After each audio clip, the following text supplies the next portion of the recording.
En fait, on a très tôt décidé de prendre le rôle de manager et de le séparer finalement en plusieurs rôles, de telle sorte que, en tant qu'ingénieur, je puisse grandir sans forcément devenir un ou une manager. Tous les feux ne doivent pas être éteints. On doit prioriser là où on peut avoir le plus d'impact. Bonjour à tous et bienvenue sur le podcast Tech Rocks. Je suis Benoît Patra, CTO chez iAdvise et aujourd'hui j'ai le plaisir d'accueillir Alexandre Gerlich, VP Engineering chez Alan. Bonjour Alex, est-ce que tu peux te présenter? Salut Benoît, salut TechRox. Du coup, je m'appelle Alexandre, j'ai 38 ans et je vis à Paris. Et je suis en charge de l'équipe engineering chez Alan, qui est environ de 100 personnes aujourd'hui. Et le but d'Alan, c'est de permettre à chacun d'agir sur sa santé physique et mentale en alliant le meilleur à la fois de la prévention et de l'assurance au sein d'une expérience unique construite autour et pour nos membres. Est-ce que tu peux nous en dire un petit peu plus sur ton parcours, comment tu en es arrivé là? Oui, bien sûr. Dans un premier temps, moi, j'ai fait mes études à l'EPITA, dont j'ai été diplômé en 2008. Et à la suite de mes études, je suis rapidement rentré dans l'univers des startups. J'ai rejoint du coup une startup qui faisait de l'intelligence artificielle à l'époque, qui s'appelait Virtuose. Et ça m'a permis d'avoir une première expérience au sein de cet environnement-là qui m'a énormément plu. Après quelques années chez Virtuose, j'ai rejoint Exalid, qui faisait un moteur de recherche sur Paris, qui avait construit une énorme stack technique avec des ingénieurs absolument fabuleux, que j'ai accompagné du coup jusqu'au rachat par Dassault Systèmes. Et à la suite du rachat, avec un collègue d'Exalid, on a décidé de monter notre propre entreprise dans la dématérialisation. Donc on a quitté Exalid pour se lancer tous les deux et prendre le chemin de l'univers entrepreneurial où on a énormément appris.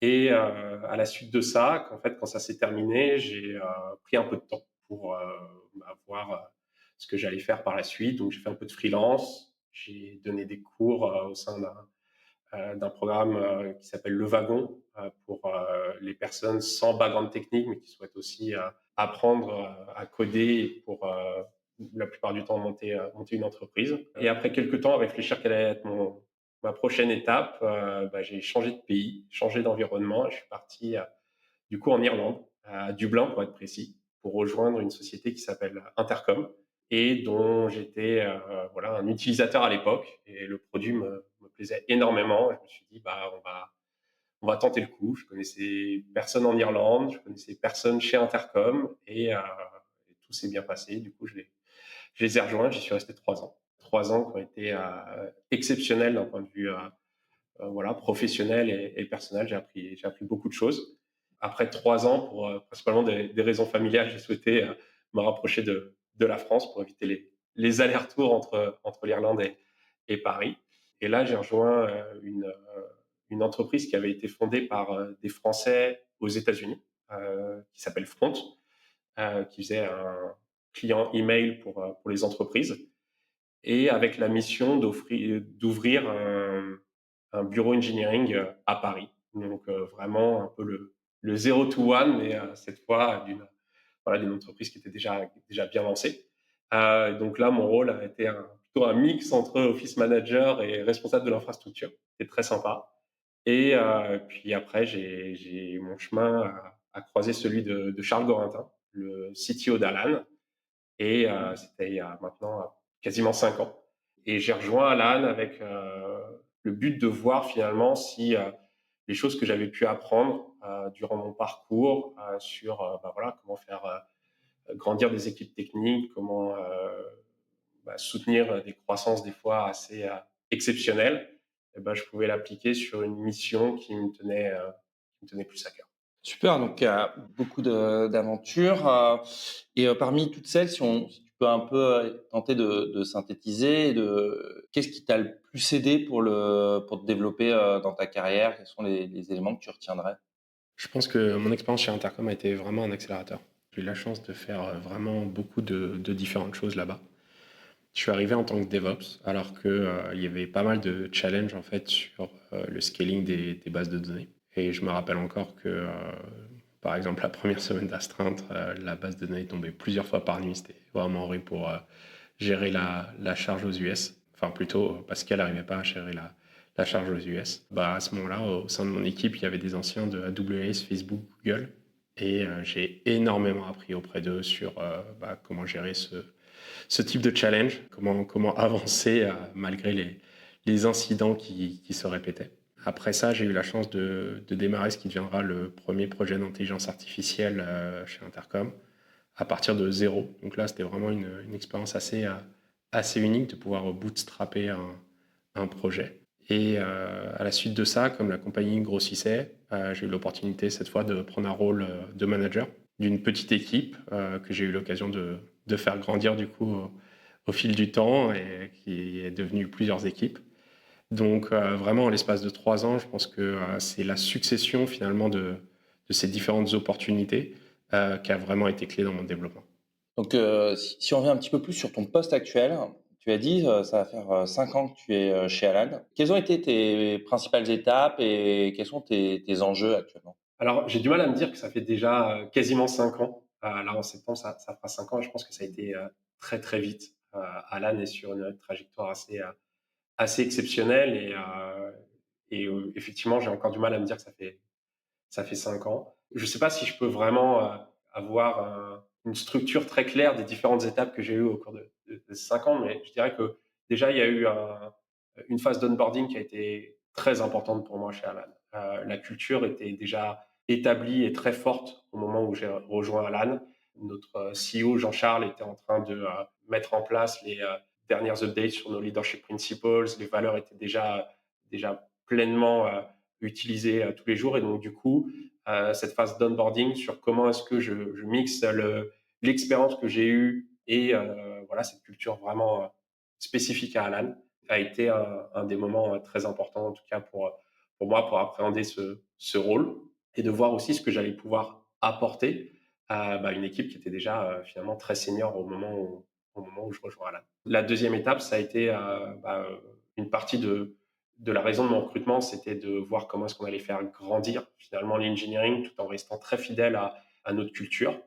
Et donc, ça, c'était une étape très importante pour moi. Comment est-ce qu'on passe de 20 à 100 ingénieurs? Comment est-ce qu'on adapte les choses, mais on change pas ce qui fait d'Alan cet endroit assez spécial pour travailler en tant qu'ingénieur. Et un peu plus tard, je dirais qu'il y a eu une autre étape lorsque finalement, on a décidé avec Charles de vraiment avoir un focus sur l'intelligence artificielle. Lui a décidé d'y accorder la plupart de son temps et il l'a fait de manière très tôt, puisque c'était avant la sortie de ChatGPT. Donc là, il a fallu un peu revoir comment est-ce qu'on travaillait ensemble, comment est-ce que moi aussi j'allais être capable de faire évoluer mon rôle avec finalement une équipe qui avait grandi et puis là, lui qui allait se dédier vraiment quasiment à 100% sur le côté intelligence artificielle. Donc là, il a fallu un peu, une fois de plus, réinventer vraiment mon rôle et voir ce que j'allais faire pour finalement être à la fois le plus présent auprès des équipes engineering et les aider à voilà, avoir le plus d'impact. OK, super. Donc, du coup, l'IA, est au centre de vos préoccupations aujourd'hui chez Alan, à la tech. Ça a aussi bousculé, toi, ton rôle à travers, des nouveaux enjeux que vous avez. Exactement.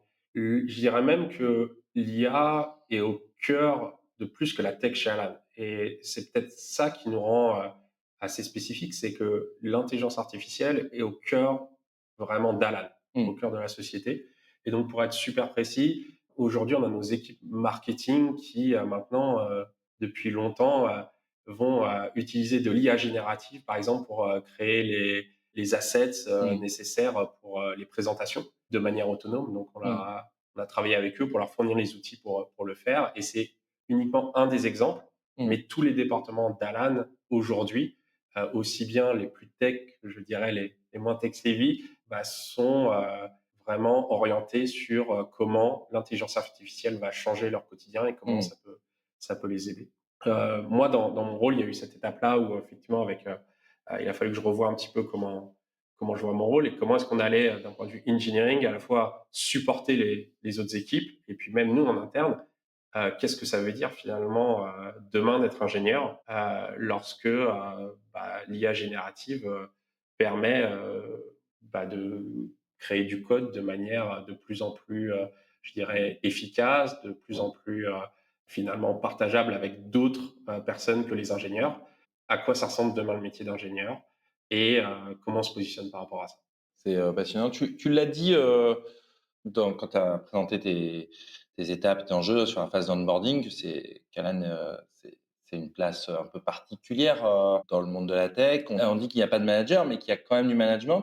Est-ce que tu peux me décrire un peu plus comment vous y prenez pour créer, cette culture aussi particulière à la tech chez Alan? J'aime bien ta question sur il y a pas de manager, mais il y a du management. En fait, je pense que tu as bien résumé un peu l'état d'esprit qu'on a chez Alan. En fait, on a très tôt décidé de prendre le rôle de manager et de le séparer finalement en plusieurs rôles, de telle sorte que, en tant qu'ingénieur, je puisse grandir sans forcément devenir un ou une manager et pouvoir continuer à grandir sur mon expertise technique, grandir sur les choses qui m'intéresse le plus. Et à la fois, il y a beaucoup d'ingénieurs expérimentés qui sont intéressés par faire grandir des ingénieurs plus juniors. C'est pas forcément un rôle qu'il ou elle souhaite faire à temps plein, mais on souhaitait aussi avoir la possibilité d'avoir ces ingénieurs plus expérimentés qui aident des ingénieurs Mmh. moins expérimentés de manière assez fluide. Et du coup, ce qu'on a fait, c'est de revoir vraiment la responsabilité de l'engineering manager et finalement de voir comment est-ce qu'on allait, on allait l'implémenter un peu de zéro. Et pour ça, en fait, on est parti sur le fait que tous les ingénieurs sont considérés comme des tech leads chez Alan.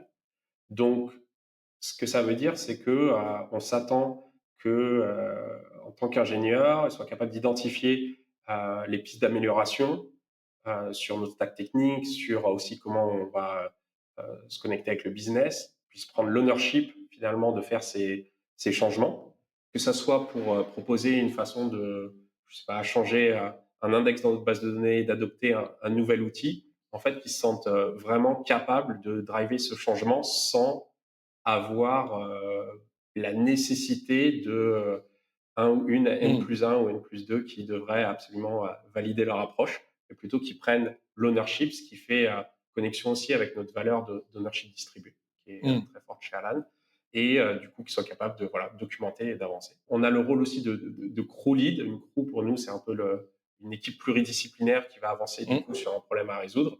Et donc là, le rôle de crew lead, ça va être la personne qui est responsable de la delivery, de s'assurer OK. qu'on délivre des choses de qualité. Et encore une fois, c'est pas un rôle qui est full time. Et le dernier rôle, c'est le rôle de coach. Le coach va être responsable finalement de guider et de supporter un ou une autre ingénieur à voir quel est le next step dans leur carrière.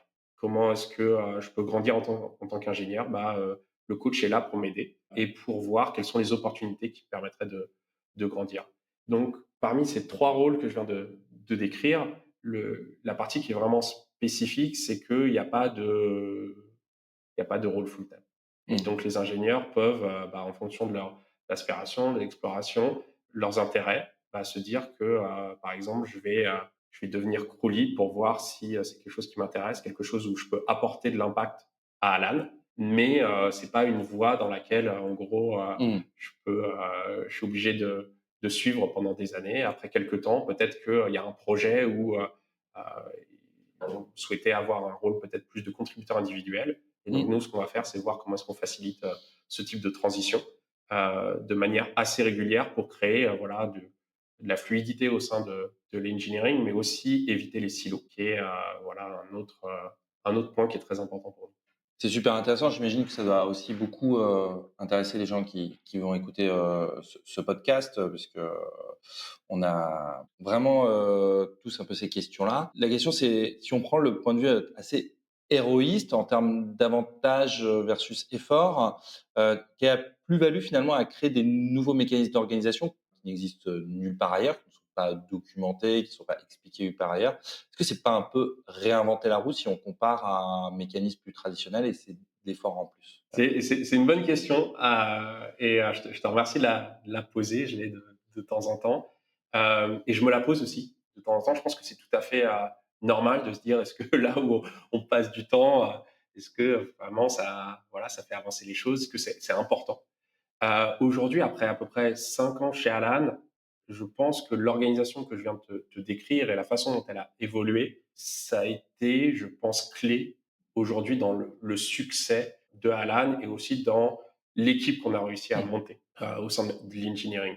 Je pense que notamment, pour être très concret, il y a des personnes qui nous ont contactés justement pour voir s'il y avait des possibilités de rejoindre Alan qui avaient notamment des rôles dans le leadership, autour de engineering director, ce type de Mmh. rôle, ou des fois qui manageaient vraiment beaucoup de personnes et qui se disaient, bah, je sais pas très bien quelle est la prochaine étape pour moi. Le rôle que j'ai aujourd'hui, je sais pas exactement si c'est ce que vraiment j'ai envie de faire. La fluidité que je vois chez Alan, le fait que je vais être capable de finalement voir comment est-ce que je peux avoir le plus d'impact en peut-être mixant du crew leading, du coaching, avoir cette possibilité de leader la tech sans avoir un rôle prédéfini, nous a permis d'attirer des talents exceptionnels. Et je pense que ça, voilà, ça a posé d'autres challenges sur bah, comment est-ce on fait grandir, on accompagne les coachs, etc. Mais je dirais que ça a été, en termes de ROI, plutôt positif, même si je suis forcément biaisé sur le sujet. Un peu toujours dans la veine de la culture d'Alan, on entend, j'ai pu lire que vous aimez vous concentrer sur des problèmes, A+, des problèmes complexes, ça éveille pas mal ma curiosité. Je pense que ça éveillera celle aussi des auditeurs. Est-ce que tu peux nous en présenter un ou 2 problèmes, complexes, qui vous ont donné du fil à retordre? Ouais, bien sûr. Déjà, sur le A+ problème, c'est vraiment pour tous les Alaners. C'est-à-dire qu'on a cette idée que bah, tous les feux ne doivent pas être éteints, que on doit prioriser là où on peut avoir le plus d'impact. Et c'est une responsabilité de voilà, chacune des personnes qui rejoint Alan de se poser la question. Se poser la question de quel est finalement là où je peux avoir le plus d'impact, quelle est la chose que je peux faire aujourd'hui qui va aider Alan à avancer, même si bah, il y a d'autres choses qu'on aimerait faire et qui sont aussi importantes. Mais prioriser, Mmh. c'est aussi choisir des fois de manière un petit peu voilà, compliquée. Et on a envie de voilà, que ce soit la chose qu'on pousse dans toute l'organisation. Pour ce qui est de l'engineering, aujourd'hui, il y a eu des challenges assez récents, notamment sur l'ouverture de nouveaux pays. Aujourd'hui, Alan est en France, en Belgique, en Espagne, bientôt au Canada. En fait, derrière bah, tous ces pays-là, les systèmes de santé sont différents. Les partenaires avec lesquels, du coup, on peut interagir sont différents. La question qu'on avait de manière assez rapide, c'est du coup, en termes de code, en termes de modèle de données, qu'est-ce que ça veut dire? Comment est-ce qu'on va être capable à la fois d'être proche des systèmes de santé locaux et à la fois comment est-ce que bah, on ne réinvente pas la roue à chaque fois qu'on ouvre un nouveau pays? Qu'est-ce qu'on peut partager? Quelles sont les abstractions qui sont nécessaires pour aujourd'hui ouvrir un nouveau pays comme le Canada de la manière le plus rapide possible? Ça, bah, ça a été un des challenges qu'on a eu au cours des dernières années et auxquels on continue à réfléchir parce qu'il y a toujours finalement voilà, des choses à repenser par rapport à ça. Donc ça a été vraiment des challenges importants. Et deuxièmement, il y a vraiment cet aspect aussi de scalabilité pour s'assurer de rembourser très rapidement finalement nos membres. Eh bien, on doit être capable de traiter une quantité de documents très importante la plus rapide possible, de la manière la plus automatisée possible. Donc, c'est là où aussi l'aspect intelligence artificielle a été clé parce que aujourd'hui, cette expérience-là qui fait que je peux être remboursé de manière très rapide, un impact très important pour nos membres et avait aussi les défis techniques pour s'assurer que ben voilà, on fait les choses de manière à ce qu'elles puissent scaler et de manière à ce qu'on rembourse voilà, de manière correcte nos membres. Et donc c'était un deuxième A plus problème qu'on a eu à traiter là, c'est au cours des dernières années. Discutons un petit peu de technique. Alors, Alexandre, tu connais encore? Alors c'est une bonne question, ça dépend toujours de ce qu'on appelle coder. Ce que j'essaye de faire de manière assez régulière quand même, c'est de faire une pull request et de la déployer en production. Je pense que ça, c'est assez important pour moi de toujours être assez clair sur quelle est l'expérience vraiment qu'on a de développement. Donc du coup, des fois, ça va être juste une typo, ça va être un petit outil, ça va vraiment être quelque chose voilà, qui n'est vraiment pas sur le chemin critique. Mais je vais essayer vraiment de faire le end-to-end jusqu'à déployer en production, de voir finalement comment ça se passe, de s'assurer que j'ai rien cassé pour avoir une bonne idée de quelle est l'expérience vraiment de développeur. Et j'ai l'impression que, en tout cas pour moi, c'est clé dans mon rôle. C'est clé pour continuer à être proche des équipes, de comprendre quelle est leur expérience. Et puis, en plus de ça, je fais un peu, je pense comme toi, de la veille technique. Donc, je vais faire des get started, voilà, de nouveaux frameworks ou de choses comme ça pour voir un petit peu dans quelle direction ça va et rester à jour de tout ce qui se fait, ce qui est pas évident, surtout côté intelligence artificielle. Il y a tellement de choses qui sortent là tous les jours. Mais voilà un petit peu, j'essaye de garder un peu de temps chaque semaine, en tout cas pour faire ça. Des journées bien remplies, finalement une grosse expérience qui s'est, cumulée aussi au fur et à mesure des années. Est-ce que tu pourrais, nous partager, ce que tu pourrais considérer comme un échec, que tu as connu et ce que tu en as appris?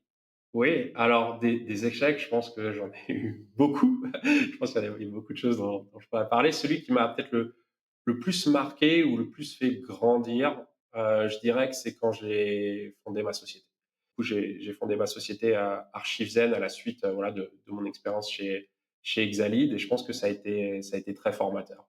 Parce que à ce moment-là, je dirais que, j'ai abordé des challenges techniques absolument, fabuleux. À l'époque, j'étais en discussion avec certains ingénieurs de chez Netflix sur comment est-ce que on allait être capable de faire voilà scale une base de données distribuée entre plusieurs data centers.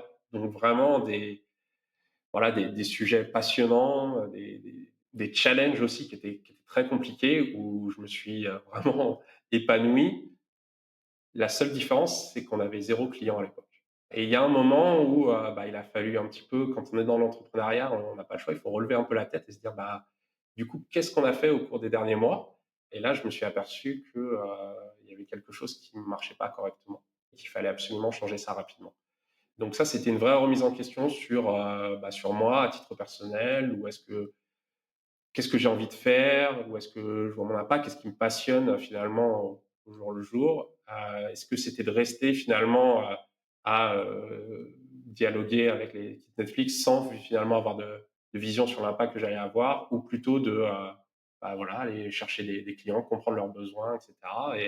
Et ça a été une discussion qu'on a eue aussi avec mon cofondateur, qui a pas été évidente. Puis on a décidé de faire un pivot et de partir sur, voilà, quelque chose de moins technique, mais qui répondait à un vrai besoin. Et je pense que voilà, ça a été un échec assez formateur sur le fait que c'est très important d'avoir voilà, des bases techniques et d'être passionné sur ces aspects-là, mais ça peut pas être suffisant en fait dans un rôle d'ingénieur et de leadership. On se dirige tranquillement vers la fin de cet échange, et du coup, là, c'est le temps un petit peu, peut-être des conseils un peu plus pratiques. Est-ce que tu aurais des conseils pour les gens, qui, comme toi, pilotent des équipes techniques? Je ne sais pas si j'ai vraiment beaucoup de conseils. J'ai l'impression que, en discutant avec toi et avec d'autres, finalement CTO, chaque, organisation est spéciale. Je pense que peut-être ce qu'on peut choisir, c'est les problèmes sur lesquels on souhaite passer du temps et ceux sur lesquels on aimerait ne pas en passer et de mettre en peut-être les choses en place pour que on arrive à avoir voilà une organisation, des sujets, des challenges qui correspondent à voilà les problèmes qui on pense sont importants ou qui nous passionnent et comme ça aussi pour passionner les gens avec qui on travaille. Je pense que ce serait voilà le seul conseil que j'aurais vraiment à partager. Pour le reste, je dirais qu'avoir la chance de voilà, discuter avec d'autres personnes, de leurs problématiques, et cetera, ou voilà, les discussions qu'on a eues ensemble, c'est aujourd'hui un temps précieux, peut-être que sur lequel j'aimerais avoir un peu plus de temps. Et je peux que conseiller du coup aux autres personnes qui nous écoutent d'essayer de voilà d'avoir des contacts avec des peers pour échanger et voir peut-être l'organisation ou la technique qui va être peut-être déterminant dans les moments à venir. C'est super. TechRock, c'est là pour ça. Merci beaucoup, Alexandre. C'était un vrai plaisir d'échanger avec toi dans ces bureaux d'Alan qui sont vraiment super. Et on se retrouve très bientôt sur le podcast TechRox. Au revoir. Merci.